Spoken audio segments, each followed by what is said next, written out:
Я с первой ротой займусь аэродромом.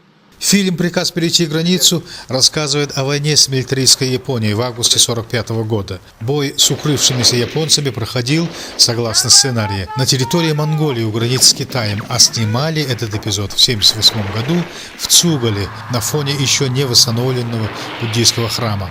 Женщину-монголку, укрывавшую японцев, сыграла наша Цесыгма Сенгуевна Бадмацыренова, работавшая тогда режиссером Агинского народного театра. Так сказать, владыка.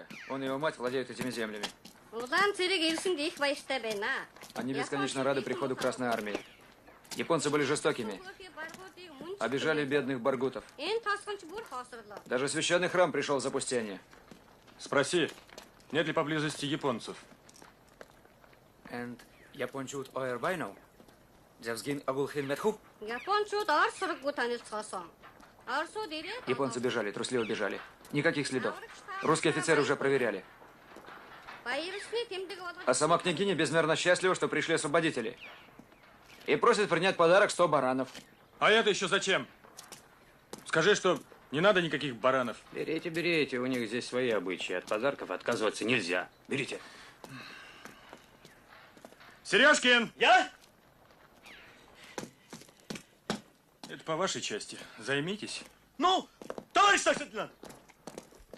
Рекомендовал ее режиссеру Горьковской киностудии Юрию Иванчуку, заведующий в то время окружным отделом культуры Дашани Жалсанов. А премьера фильма состоялась в Москве 3 мая 1983 года.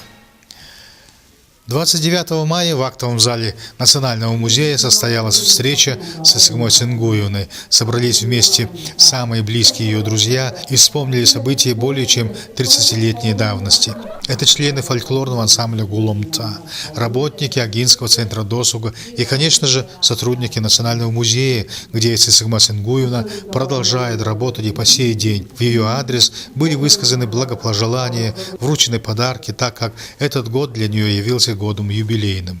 И, конечно же, Цесыгма Сенгуевна вместе с коллегами показала отрывок из спектакля Чингиса Айтматова «Материнское поле». Баир Дугаржапов для программы «Вести Агинской».